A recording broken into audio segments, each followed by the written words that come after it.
কুমিল্লা ১৪ গ্রামের শুভপুর এলাকার বাসিন্দা সিএনজি চালক রাসেলকে হত্যার দায়ে ২ যুবককে মৃত্যুদণ্ড দিয়েছে আদালত। আজ দুপুরে এ রায় দেন কুমিল্লার অতিরিক্ত জেলা ও দায়রা জজ জাহাঙ্গীর হোসেন। মামলা রাষ্ট্রপক্ষের আইনজীবী মুজিবুর রহমান বাহার এই বিষয়টি নিশ্চিত করেন। মৃত্যুদণ্ডপ্রাপ্তরা হলেন কুমিল্লার নাঙ্গলকোট উপজেলার বাঙ্গডার পাচঙ্গি গ্রামের আনা মিয়ার ছেলে মোহাম্মদ অলিউল্লাহ অলি ও ১৪ গ্রাম উপজেলার শুভপুর গ্রামের সোলাইমান মিয়ার ছেলে গিয়াসউদ্দিন। নিহত সিএনজি চালক রাসেল একই এলাকার শুভপুর গ্রামের জয়নাল আবদিনের ছেলে।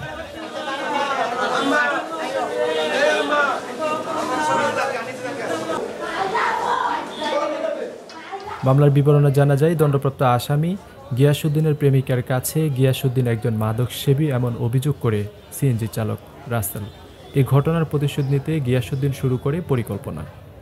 ২০১৭ সালের ১৮ জুন গিয়াসউদ্দিন ও অলিউল্লাহ মিলে রাসেলের সিএনজি ভাড়া করে দিনভর বিভিন্ন জায়গায় ঘোরাঘুরি শেষে তারা কুমিল্লা এয়ারপোর্টের পাশে একটি ঝোপের মধ্যে মাদক সেবন করে। মাদক সেবনের পর রাসেল অচেতন হয়ে গেলে গিয়াসউদ্দিন ও অলিউল্লাহ মিলে রাসেলকে শ্বাসরোধ করে হত্যা করে। এর আগে মোবাইলে বিকাশের মাধ্যমে মুক্তিপণের নামে নিহত রাসেলের পরিবার থেকে ৫০,০০০ টাকা হাতিয়ে নেয় অভিযুক্তরা। এই ঘটনায় রাসেলের শ্বশুর জয়নাল আবদিন বাদী হয়ে ১৪ গ্রাম থানায় একটি হত্যা মামলা দায়ের করেন। মামলা রাষ্ট্রপক্ষের আইনজীবী মুজিবুর রহমান বাহার বলেন, মামলার অভিযোগপত্রে ৪ জন আসামি ছিল।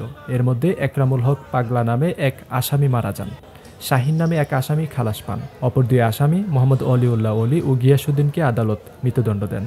মামলায় জামিন নিয়ে মৃত্যুদণ্ড আসামি মোহাম্মদ অলিউল্লাহ অলি পলাতক রয়েছেন। মামলায় ১৩ জন সাক্ষীর সাক্ষ্য গ্রহণ শেষে অভিযোগ প্রমাণিত হয়, আদালত এ রায় দেন।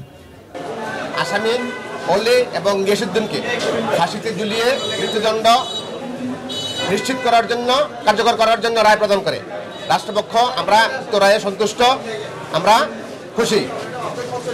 একটা নারীকে নিয়ে পরকীয়ার কারণে একটা লোক নির্মমভাবে হত্যা হয়েছে। এই হত্যাকাণ্ডের বিচার হয়েছে, বিচারে আমরা খুশি, আমরা সন্তুষ্ট। ধন্যবাদ সকলকে। এটা ঘটনাটা কত সালের আর এই ঘটনার আসামি কয়জন? এই মামলা মোট আসামি ছিল ৩ জন। একজন পাগলা মারা গেছে, আর টুঙ্কুর বিরুদ্ধে অভিযোগ প্রমাণিত না হয় বিজ্ঞ আদালত গিয়াসউদ্দিন এবং অলিকে ৩০২ ধারায় দোষী সাব্যস্ত করে মৃত্যুদণ্ডে দণ্ডিত করেন।